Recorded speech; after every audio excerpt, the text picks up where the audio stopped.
Awesome.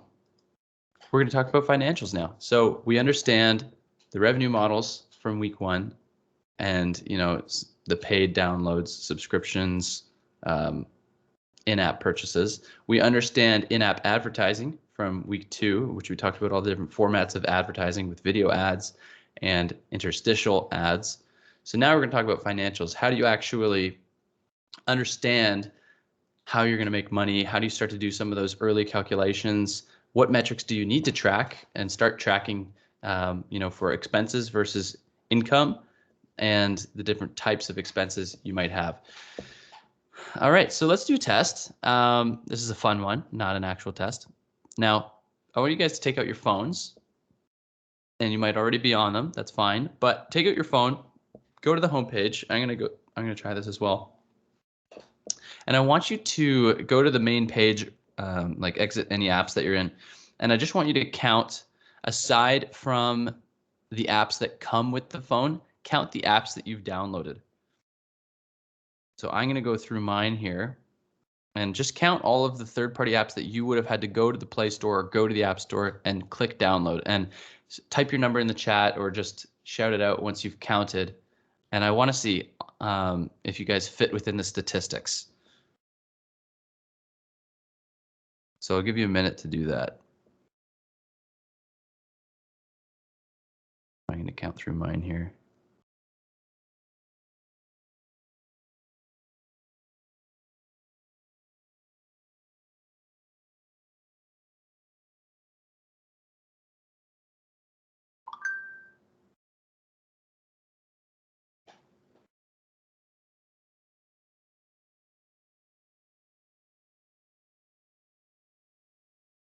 It's hard to, okay. I'm already at a very high number. Not count the default native ones. I'm going to open up the chat. A couple of people have typed in already. 84.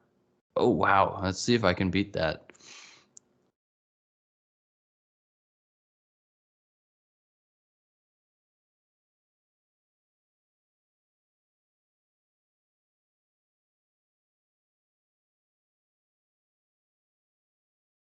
$53. Oh my goodness, I'm losing my number now. Shoot. I was only at my ease, and I think I was at like 40. So if I keep going through here, I have, oh yeah, I have a huge list. I'm probably up where Dax is up with 84. So that's not counting things that come default, like messages, contacts, clock, what other stuff comes default? Camera. It's not including those. So it's the number minus all of your default apps. I wonder, is there a section in my settings that would just give me that number if I go to apps? 100 plus 130. Oh my goodness. Maybe we have a problem. Okay, so my thing says I have 191, but that's total apps. That's not including the system apps. I hope. No, it's not. Okay, so I'm assuming I'm around 100, 130 as well, similar to Akshay, similar to Daksh. Okay, so these statistics are completely wrong. On average, statistically speaking, people have more than 10 and less than 40 apps on their phone, aside from the default apps that come with your phone. Now, I think we're an anomaly. I think not an anomaly. I think there's probably a different statistical number for developers or for people that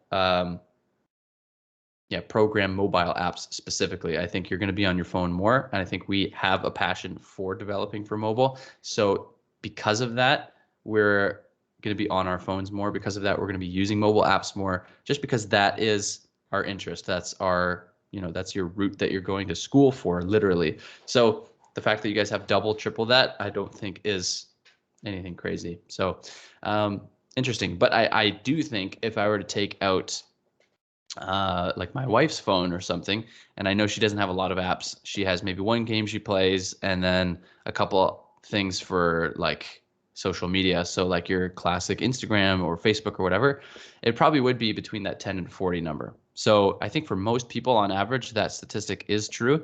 If you think about your everyday Joe who's not using their phone all the time, but They might have, your banking app, your photos, or like a photo storage app or something like that. But yeah, okay, cool. So the reason I got you guys to do that is I just wanted to show you the amount of competition that you have out there when submitting an app to an app store, and when trying to choose a price and to make money for your app, because obviously we're talking about financials. There is a lot of competition. There's 130 apps that you have decided to download, Akshay, for specific reasons, and those apps are the apps that you chose for a reason for you. So like, say it was a game, you chose that game because it looked appealing or because it looked fun. There had to be something about it to earn you as a user or earn you as a customer if you paid for it, right? So there's a ton of competition.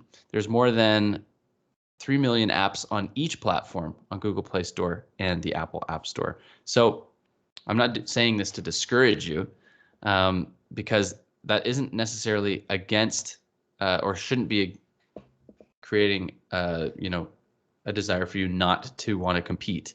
On the contrary, you should think of it as there are many fish in the sea kind of scenario. So you can always stand out among other apps. You just have to do the marketing. You have to have a plan, and a proper financial plan is really helpful for making your company last a long time. So that's what we're going to talk about. So step one, creating a revenue model. So we talked about business or revenue models in week one, and there's a list of them there for the 6 basic ones. And then you can see here in this, excuse me, second list, number 1, number 2, number 3. These are kind of revenue models for the first 3. And if you did have freemium or sponsorships or purchasing, you could come up with your own equation, but they're pretty self-explanatory. So revenue, so this is for paid downloads. So if you have an app that's 99 cents, you take the number of units times the average monthly price.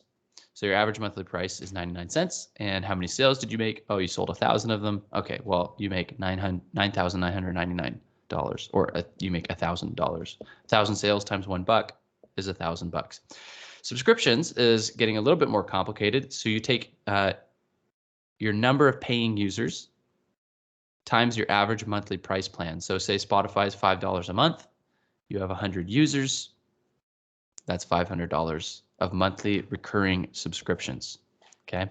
And then number 3 for ads, and we'll talk a little bit about this further down, how to calculate money from ads. And it's hard to know exactly off the hop before you actually get the numbers of your CPM and all of that.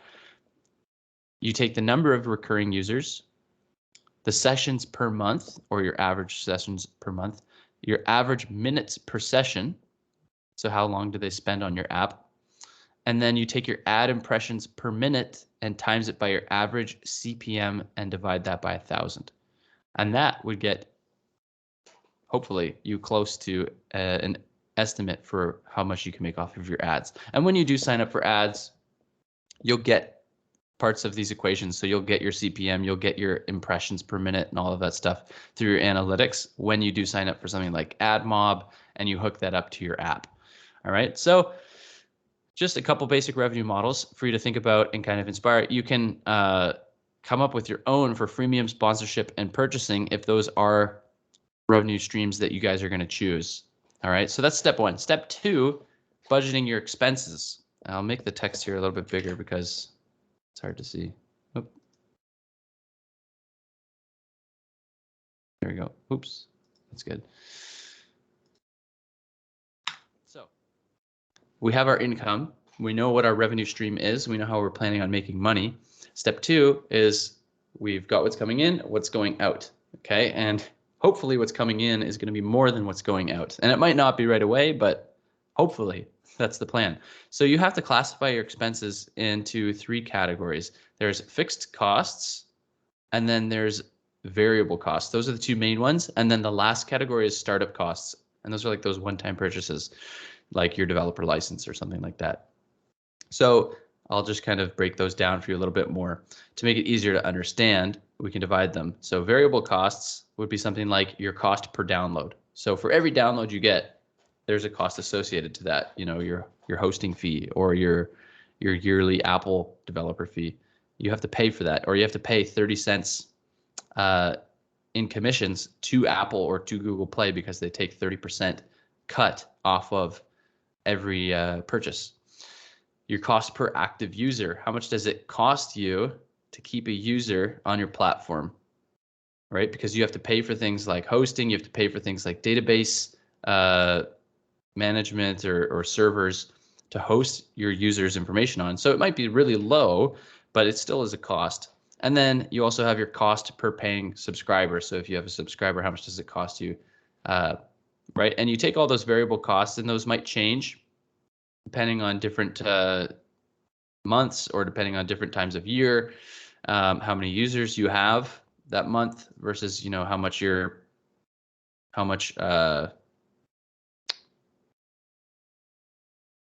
am I trying to say here? If you're paying for something like AWS for your hosting, depending on how much bandwidth your servers use, it might fluctuate. So that's a variable cost. Your fixed costs are things that don't change. So this could be something like your employer or employees' salaries.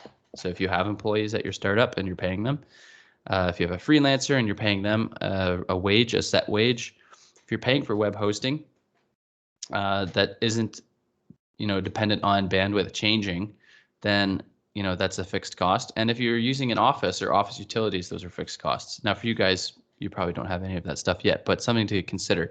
And then startup costs, these are your one-time purchases. So anything that gets you off the ground and running, if you have, you know, one-time marketing blast onto Facebook, those are all of your expenses. So you budget those in and you figure out how much is coming in, how much is going out. Okay, step 3. So now that you have your numbers, you need to start tracking them, and you need to actually look at some of these key performance indicators. And we call them key performance indicators. It's just a fancy term for metrics or measures that we're going to be looking at to measure the performance of our financial model. So you'll hear the term KPIs a lot. Key performance indicators is what they are. And key performance indicators for a mobile app company, okay, might be this list right here. But key performance indicators for a banking company might be totally different. So KPIs kind of work like statistics that are individual to each company. So like if I was a company and Tom was a company and Akshay was a company and Jithan was his own company, you guys might have all of your own stats that you want to track to see how profitable you're being. So you can choose on your dashboard or whatever what KPIs you want to track. You can choose the numbers you want to keep track of that are you define them as your KPIs. Okay, so it's not like KPIs are only ever this list. They can change, you can choose them, and you can add some, and then you can, if you figure out that that's not a helpful number for you, you can ditch it later. So some examples of KPIs for a mobile app, and I'll talk about the definitions for each of these as we go. Active users. So that one's exactly what it sounds like. Out of the total downloads, the number of users who keep returning to your app are called active users, normally calculated either on a daily or monthly interval. So obviously you can't track these things until you're actually out there, your app's published. So you won't know some of these numbers off the hop, but you can do, you can download financial model templates where you plug in some numbers to get an idea of your pricing model and if it'll work or not. So you can get an idea of, if I have this many users and if this is the price I'm charging, am I going to be making money or losing money when I subtract my expenses from that total, right? So if I'm charging $1 and I'm only going to get 500 users per month, so I get $500 per month, and I have all of these expenses like electricity at the office, employer salary, this and that, and it comes to $700, well, I'm actually losing $200 a month, and that's not sustainable. So then if we throw in ads, I can do the calculation of, you know, this many users times this ad times this impression rate now gets me an extra $300 on top of my 500. Say I expect my active users to grow each month. So at the end of the day, we're actually net $100 profit, right? So you can use these statistics and these measures to track whether you're on target, above your budget, or below your budget. Okay, so active users is a helpful one. Monthly active users, exactly what it sounds like. It's how many users you have that have used your app in a month. Keep in mind, acquiring a new customer is 5 to 25 times more expensive than retaining one. Okay, so put more of your effort into keeping customers than getting new customers. Obviously, at the beginning, you want to get new customers, but once you have them, you want to retain them. Average revenue per user, or ARPU, this is the average amount of revenue generated per user. So you calculate this by dividing your total revenue by the total number of users. Pretty simple calculation. Monthly recurring revenue is basically what you make per month. So you multiply the average revenue per user by the total number of customers in a month. Churn rate, this is the rate at which active users unsubscribe or uninstall your app. So this is like how many customers you're losing. And you calculate this by taking your ending user base minus additions divided by your beginning user base, right? So you take your ending number, you minus all of the new people. So you basically get the number of people who you lost, and then you divide it by that starting number to get a rate. So the last one here is lifetime value, or LTV. Lifetime value of a single user is your total revenue divided by the earnings a single user will generate for you before they stop being a user. This number is really helpful for building a marketing budget and fixing a realistic customer acquisition cost, or a CAC. So if I have a user for 2 years on my app, and that's, you know, the average lifetime of a user on my exercise app that I have, how much money do they actually make me, or typically spend on average on, you know, in-app purchases, subscriptions, or how much money do I make off of ads in those 2 years? And then I divide it by the earnings, like by the amount of users I have, and I can get that number, which is really helpful. To calculate the lifetime value of a single user, you multiply your average conversion value by the average conversions, and then by the average customer lifetime. So you just basically take all of those averages and multiply them together. Alternately, you can divide average revenue per user by your churn rate. Cool. So those are some statistics, just so you guys are aware of them. Obviously, we can't really track them yet because we don't have our apps in the App Store. We don't have customers yet. We don't have, you know, money coming in and cash flow, but good for you guys to know about. This is just an interesting side note. The worldwide app retention rate stood at 32% in 2019. Improving retention has 2 to 4 times greater impact on your growth than acquiring new customers. So if you say this in another way, compared to 5 to 20% for a prospective user, the probability of selling to an existing user is 60 to 70%, right? So if you already have someone downloading your app, the probability that you're going to make money off them is way higher. So it's far more cost effective. That's what I said, 5 to 25 times more or easier to make money off of current users than to make money off of new users. Cool. I think that is the same thing. Great. So I want you guys to start thinking about, and you started thinking about this already, your pricing models, but I actually want you guys to think about numbers, like what price you're actually going to choose. And your app may be in beta, and that's completely fine, and you're doing beta tests. But this is kind of your first challenge in beta. In alpha, you give out a test, you start tracking those metrics, and then you can understand what's working and what's not working. This isn't necessarily your go-to pricing model, but it does help you establish those baselines right away. Some decisions that help you determine pricing: size and complexity of your company, so in expenses, procurement process, so how much it costs to gain a customer, or how much it costs to gain access to the information that you're now providing to them. So like Spotify, they have to pay artists to use their music. So what is your procurement costs? Budget policies, time of year, complexity of your solution, etc. And then here's kind of, this is an interesting graphic. I didn't make this, Rob Cattle made this, but interesting graphic to kind of see the different groups, or as he calls it, the dance. So here you have your initiators, who are the early adopters, often the ones who drive the acceptance of the beta testing. And you have all of your competition up here, I guess, as saboteurs. But a reference group, so pointing to the initiators, is a person or a group that significantly influence an individual's behavior. So you have like friends, brands, communities, celebrities, and this equally applies to, I'm not sure which one he's referencing here. Oops. Basically what he's saying is your friends, those communities, people are social and they're going to talk. And if you find a great app, you're going to reference or you're going to tell your friends about it. So people often buy products and services not because they need them, but because it's necessary as a means of connection or communication to their peers or social groups. So if you're talking about the latest movie on Netflix and someone wants to feel like they belong as part of that group, they might get a Netflix subscription and watch the movie so that they can also participate in that conversation. And you can incorporate that into your marketing strategy. So how do you find the right price? Price should be driven by customer buying preferences and competitive dynamics, but your cost structure must also support a sustainable business, which we kind of talked about with your expenses and income. So I want you guys to go to this link here.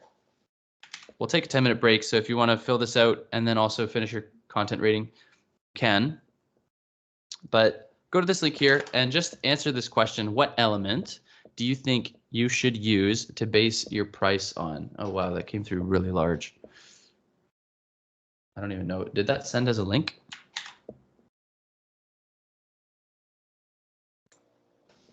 I can't click on it, but I think I can copy and paste it.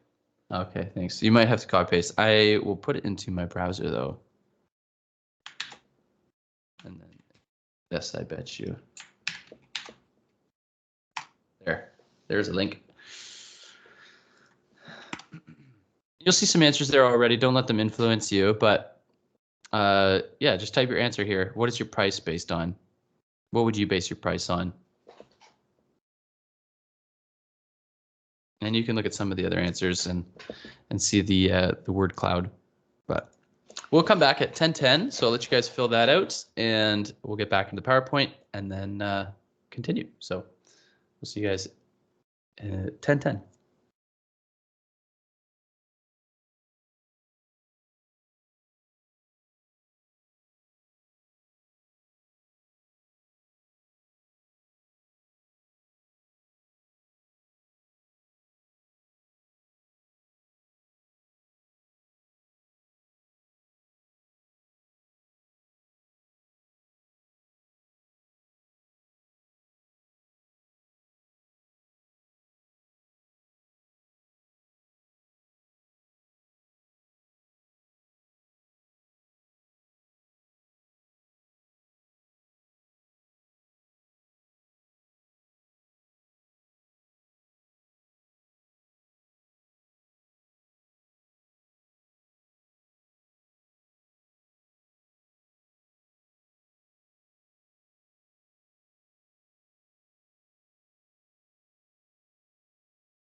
Alrighty, let's jump right back into it, guys. So, um, the biggest one here, and it was already, did I? Oh, I think they're recording. Oh yeah, I left the recording on. Nice. The biggest one obviously is value, and that one was already there, I think, before. But competition, margin, delivery of value to my clients um, are all really great ones. You can see subscriptions, variable costs coming in here, cost of overall production, perceived value, quality of materials, competition, profit margin I want to make, profitability, market price, your costs, your overhead, licensing fees. So those are all great answers. Those are all reasons to base your price a certain way. So nice, great job. So head back to PowerPoint. We'll just wrap it up here, and then I'm going to introduce the assignment 2 to you guys. So here's some considerations. You might have seen this thing on the answer garden called COGS, C-O-G-S, which is cost of goods. So your cost of goods could equal your supplies plus your transport plus manufacturing and storage and distribution. All of that stuff adds up. Or your COSS, cost of services. So sales commissions, contractors, travel, equipment use. So all of those things, pricing considerations, cost of running your business, what will the market bear? The middleman, if you have to pay for wholesale or distributors, how long is your runway is asking how long can you survive on the current pricing model? How much money do you have to lean on before you run out of money or need to change things? What you need to survive and thrive. That's all something to go into your pricing consideration. Your competition is another big one. Customer persona, what are they willing to pay? And this one I think is interesting. So who likes coffee? Show of thumbs. Who likes coffee in this class? Who just made a coffee and is having their first or second coffee of the day? There we go. There's some more thumbs. Nice. Nice. So this next slide, kind of talking about customer persona, and you probably know this, but you can get coffee at both Starbucks and Timmy's. So why do you think Starbucks is in business if they're like double or triple the price of Tim Hortons coffee? How are they still in business even though they're so expensive? You would think automatically people would want to save money and go with what's more affordable. It's kind of like the logical explanation. So if Tim Hortons can undercut Starbucks with their prices, how come Starbucks is still in business? What do you guys think? Yeah. Yeah, they offer a lot of like customizing. They give customers the choice to really have their coffee the way they like it, I think is a big reason. Yeah, totally. And you could probably say that comes as like a service or quality, right? Just overall quality of service, perhaps. Whereas Tim Hortons is completely, like the McDonald's of it. Like they're all about speed and efficiency. Get your coffee fast, cheap, quick, before you go to work in the morning. Whereas Starbucks, it's like the experience you're paying for. You're getting, freshly roasted beans, or you're getting, ethically sourced beans. You're getting a barista who writes your name on the cup, and it's like this personalized experience, and you're paying for that. And, coffee, I'm sure their costs are higher because they're probably buying higher quality beans, but $8 for a drink versus $1 for a drink, there's definitely some margin in there. Just because you're paying for this idea or the customer persona that like Starbucks is the fancy coffee, or like you go to the expensive place. And I think that this kind of applies to a lot of companies. I don't know how many of you guys have Apple computers. Show of thumbs. Anybody? MacBook Pro, MacBook Air. Yeah, okay, so a bunch of you. Now, this is biased because I am not an Apple fanboy, so you can take what I say with a grain of salt. But I personally think for your price that you're paying, you could buy a Windows laptop that has higher specs for the same price. So you can get better quality build for the same money. So obviously, my tendency as someone who likes programming and being able to modify everything about my system, and just being used to Windows, if I can see that I can get a better product for the same price, I'm going to do that.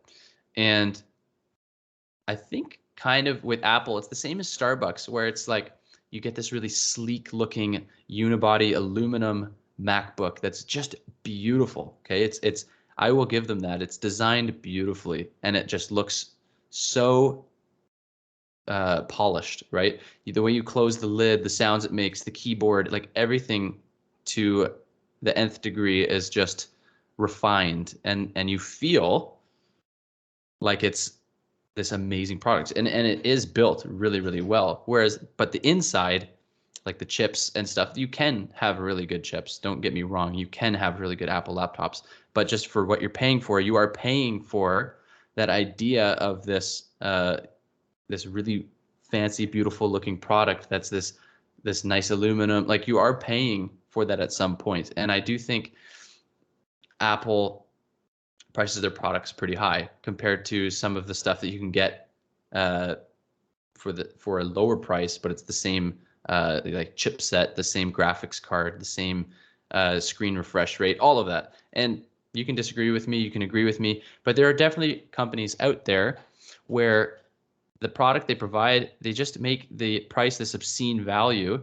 And even though the quality of the product is maybe not insanely better, yeah, Sandy agrees with me. You can see this with like outdoors clothing brands. So like Patagonia or like Arc'teryx, if you know, it's a Canadian outdoor. And if you buy one of their coats, it's like $800 and it just repels water. But you could also buy a coat that repels water for $50 and it would probably serve you 90% just as good. But it's that name brand, right? And it's that positioning of the market. It's how your customers want to feel, or the persona that it gives them. It's a status thing. That's why people buy BMWs. That's why people buy like Audis, because it makes them look better. And it's this whole, you choose with apps and what you develop as a company if you want to come across that way. You know, you want to know who your customers are and what their persona is. So just a small little aside, you know, forgive me for my rant, but that is something to consider. The other trinity of value, because value is, you know, obviously that most popular one in the answer garden, the most popular word that people came up with. This is something to consider. So you want to have a low price because you want to be able to attract more customers, and more customers are attracted to something that's affordable. You want to be able to deliver fast, and you also want to have high quality. Now, the higher quality you go, the higher the price. Typically, you get what you pay for, right? And the slower your delivery, the higher the quality, the longer it might take, so the slower your delivery might be. So if you can get somewhere in this middle zone where you're balancing out between low price, high quality, fast delivery, then you're in that kind of Goldilocks zone. Just talking about risk management really quick a little bit. So the whole what if, and I know you guys aren't actually spending money yet and trying to do this as a business, but you could, and that's the whole idea behind this project. So what is your plan? And these are maybe some things to talk about with your team if you do want to go ahead and actually try to sell your app or go ahead and make money off of this. What is your plan if your marketing and sales activities don't attract the sales you need? What's your backup? What's your risk management? You have to have other ideas out there, because you can't just expect, I'm going to spend $1,000 on Facebook ads and that's all I ever need. You have to have backup plans. Mitigate your risk. Have you calculated how much financially you need to bring in to cover your living expenses, right? So do the math, do the down small details, get down into them and really work out the numbers. Do you have strategies in place for financial challenges? If there's a season where you spend more, if there's really lean cash flow periods, do you have a backup reserve where you can, you know, sort of survive for a little bit? So you don't want your company going under, so you need to kind of plan for the unplanned. And I think that was one of the pieces of advice that someone put on the intro activity today, which is really good. What if it's more successful than you plan it to be? Are you prepared for accelerated growth? Are you prepared to hire people? Are you prepared to spend money so that you can keep growing? You know, have those risk management plans in place, being proactive rather than reactive.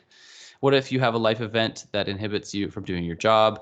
Does the business, do you drop the business or do you have a plan? And what are other items that could affect your business and how will you plan for them? And then just to wrap it up here, this is kind of a detailed look at what a customer acquisition cost would look like. And then also the lifetime revenue of a customer, depending on different ads that you choose. So, we could use Google AdWords, we could use Facebook, or we could use Microsoft. And kind of the idea behind this slide is just because AdWords is the cheapest, so this is how much total spend I'm spending on ads, okay? AdWords might be the cheapest, and it gets me 100 customers. So it costs me $1 per customer. That's my customer acquisition cost. That's how much I paid to get a user. But the lifetime value, I only ever make $10 off that customer. So they might only stay for a month or something. They might spend a couple in-app purchases. So my revenue is $1,000. So you take your revenue, you minus your total spend, you only made $900 profit. Well, let's compare that to, Microsoft advertising, like Microsoft here. And, you spend way more money up front. You spend almost you spend 2.5 times. And you only get 25 customers. But here's the big difference. Okay, so it costs you $10 to get those 25 customers. That was expensive compared to these Facebook customers. But the thing is they spend way more money, right? So you have to do and track, if you are going to do different types of marketing and advertising, and to track, your customer acquisition cost per stream and your customer lifetime value. How much money do you make off a customer? And so here we can see the revenue minus the total spend. We made $2,000 profit. We made double what we made with AdWords. And you can do the math here for Facebook too. And you can figure out, well, what's the best option here? What would you choose? And I think you would go with Microsoft here. I think that's the best one. But I mean, Facebook's also still pretty good for what you're spending. You're only spending $50 more and you're making another $400, $450. So cool. I think that wraps it up for financials.